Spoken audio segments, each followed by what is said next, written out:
Hi guys, welcome back to my YouTube channel. ඉතින් ඔයාලා හැමෝම සතුටින් පරිස්සමෙන් ඉන්නව නේද? ඔන්න මම අදත් ඔයගලන්ට ලස්සන vlog එකක් අරන් ආවා. අපි එහෙනම් යමු අපේ vlog එකට.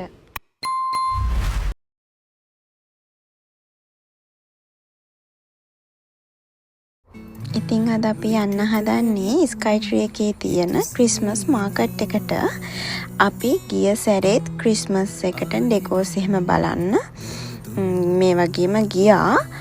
අපි ගිය සැරේ ගියේ ටෝකියෝ මිඩ්ටවුන්. ඒ කියන්නේ රොප්පොන්ගි වල තියෙන ක්‍රිස්මස් ඩෙකොරේෂන් ඒවා බලන්න. ඉතින් මේ සැරේ වෙනසකටත් එක්ක අපි හිතුවා ටෝකියෝ ස්කයි ට්‍රී එකේ තියෙන ක්‍රිස්මස් මාකට් එක බලන්න යමු කියලා. TikTok එකේ දැකලා තමයි අපිත් මෙතන හොයාගත්තේ. ඉතින් මෙතන තියෙන්නේ ජිබ්ලි ස්ටුඩියෝ එකක්.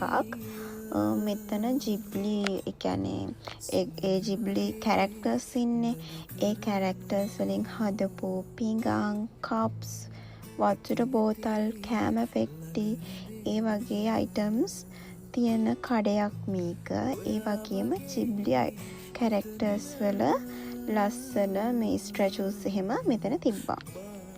හරි ඉතින් දැන් මෙතන ඉවර වෙලා අපි ආයේ එළියට ඇවිල්ලා ස්කයි ට්‍රී එකේ අපි දැන් මාකට් එක තියෙන පැත්තට යන්න හදන්නේ.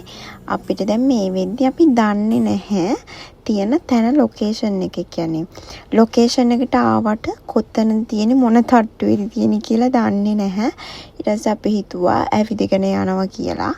ඇවිදගෙන ටික දුරක් යද්දී අපිට හම්බ වුණා අපේ ක්‍රිස්මස් මාකට් එක.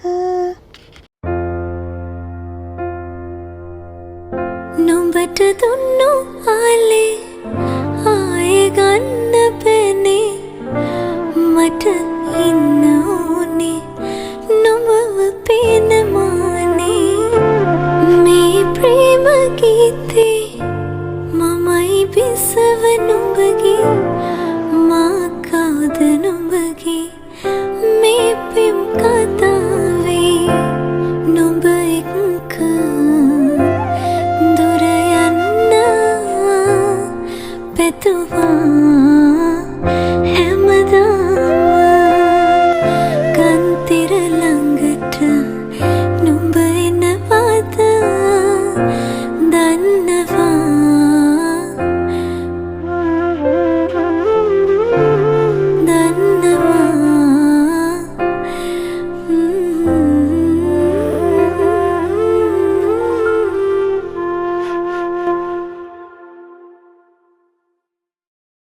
හරි ඊට පස්සේ අපි ආයේ ඇවිදින්න ගත්තා.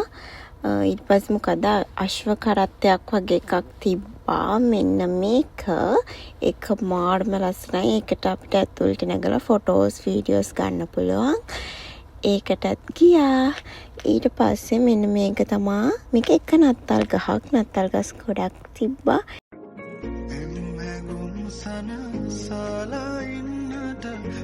මම මේ ටිකේ වීඩියෝ 3ක් ගත්තා. ඒ 3ම අනේ මන්ද ඇයි කියලා ඒ 3ම හරි නැහැ. මම ඔයගලන්ට behind the scene කැලලක් පෙන්නන්නම්. මම මෙතන 3 වෙනි අන්තිම වීඩියෝ කරනවා කියලා හිතාගෙන වීඩියෝ කරා. අක්කට දුන්නා අක්ක වීඩියෝ කරන්න කියලා. අනේ මම දැන් කියනවා මේ විදිහට වීඩියෝ කරන්න මෙහෙම කරන්න කියලා. ඊට පස්සේ උන්තර පාඩිය වගේ ගිහිල්ලා හැමෝම ඉඳන් මගේ බෑග් එක වැටිලා ඒකේ තියෙන බඩුත් එළියට ආවා. ඉතින් එහාට මම උතන වීඩියෝ කරන එක නැවැත්තුවා. ඊට පස්සේ අපි ටුලිස් එකට ගියා කොෆි එකක් බොන්න. මොකද එළිය ගොඩාක් සීතලයි. ඒක හින්දා අපි කොෆි එකක් බොනවා කියලා හිතුවා.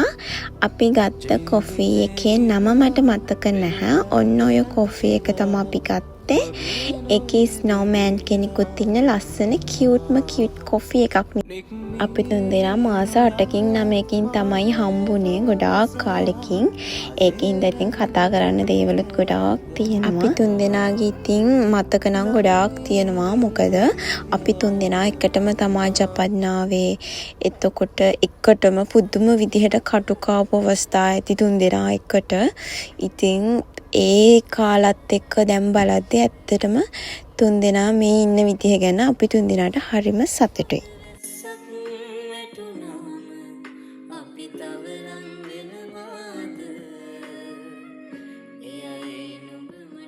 ඊට පස්සේ ඉතින් අපි රෑ කෑමත් අරගෙන යනමම කියලාම හිතුවා. කොෆි එක බීලා හැමම මොනවා හරි කන්න ඕනි කියලා සයිසීරියා ආවා පීසා කන්න. ඔන්න ඔය ටික තමයි අපි ගත්තේ. එහෙනම් ඉතින් වීඩියෝ එක අවසානයේ වෙනකම් බලපු ඔයාලා හැමෝටම thank you. තව දවසක ලස්සන වීඩියෝ එකකින් හම්බ වෙමු. එතකන් සතුටින් පරිස්සමින් ඉන්න. bye.